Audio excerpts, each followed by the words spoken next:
Now let's take a look at 13.12. Two more problems to go, for me at least. 13.12 is predict the amino acid sequence produced during translation by the following short hypothetical messenger RNA sequences. Note that the second sequence was formed from the first by deletion of only one nucleotide. And then it lists the sequences, then it says what type of mutation gave rise to sequence 2. Okay, so let me write this down here. And we haven't actually translated messenger RNA in class because we didn't actually get to the chapter on translation yet. And this is pretty straightforward, so I wanted you to just take a look at this question and figure it out on your own and by watching the YouTube walkthrough. So here's sequence 1, AUG, CCG, GAU, UAU, AGU, UGA.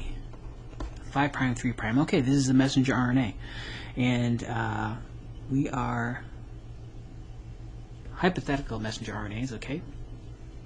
There's some things we're not talking about here, which is there's usually a sequence up here, which is called the 5 prime UTR, and down here, which is the 3 prime UTR, and we'll get to that the week after the exam, or upcoming exam. So that's sequence 1, and let us translate this.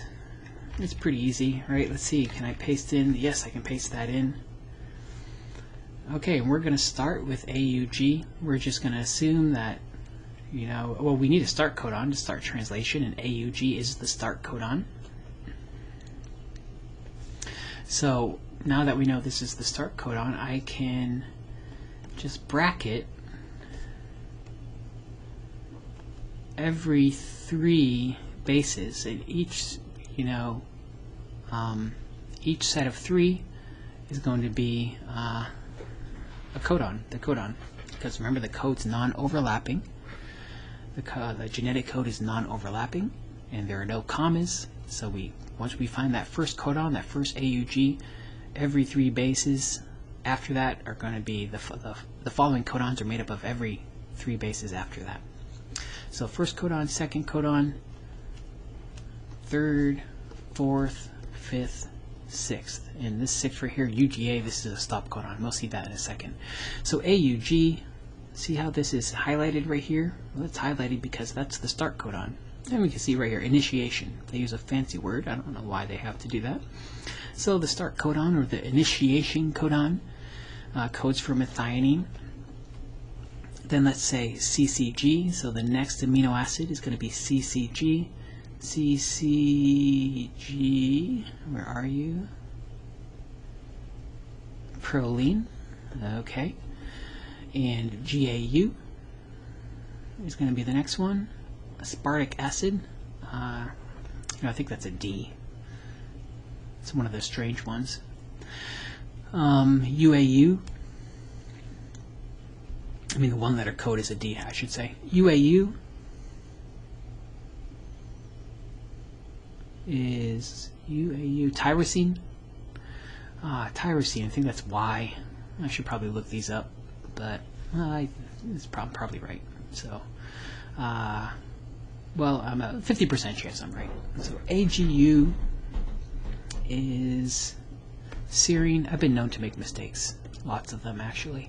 And UGA is a stop codon. Okay, so there is our short protein, MPDYS. Okay, great. Okay, so that is the first messenger RNA. Now the problem says a mutation has led to the second sequence. And let's see what has happened. So, one second here. So, what are we looking at? Okay, let me transcribe this, I guess. No pun intended. CCG, GAU, UAA, GUU, GA. 3'. Okay, 5' end, 3' end, and apparently this is a little different so than the first hypothetical messenger RNA. And I will highlight these codons here. And oh yeah, we lost one base here, so we're missing a codon right here. So we just end with 2. We have like a partial codon here. Can't be good. So where was the mutation? Let's see. The first 3 codons are the same between these 2 messenger RNAs. Fourth one is not the same. So it looks like this U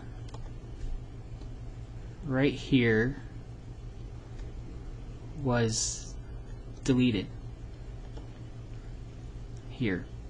So this U from the first sequence was deleted, leading to this sequence. Yeah, so everything shifted over 1 amino acid. I mean, not 1 amino acid, shifted over 1 position. And we're going to learn, and you don't need to know this for this exam, but this is called a frame shift mutation. And frame shift mutations are very bad because they change like every codon after the mutation. They change every codon. So every amino acid following that frame shift mutation is going to be a different, or a lot of them are going to be different. Some of them may, by coincidence, end up being the same, but for most part, they're all going to be different. And a lot of times you end up with a stop codon occurring soon after a frame shift mutation, but we'll see that later. So let's translate this.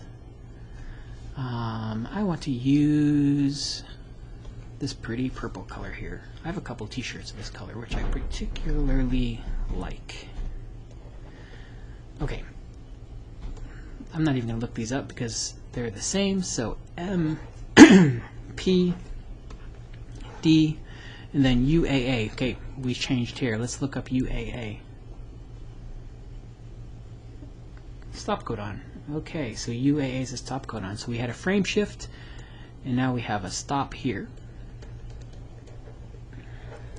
So like I said, a lot of times frame shift mutations lead to stop codons, early stop codons in proteins. So before we had a protein that was 5 amino acids long, and with this frame shift mutation, we ended up getting a protein that was now only 3 amino acids long. Okay, so this is an example of using the genetic code to translate a hypothetical messenger RNA. And we learned a little bit about how a frame shift mutation can do bad things to proteins. Not only just changing the codons, but leading to an insertion of a stop codon earlier in the messenger RNA than it would normally appear in the unmutated version of that messenger RNA. Okay, so one more problem to go.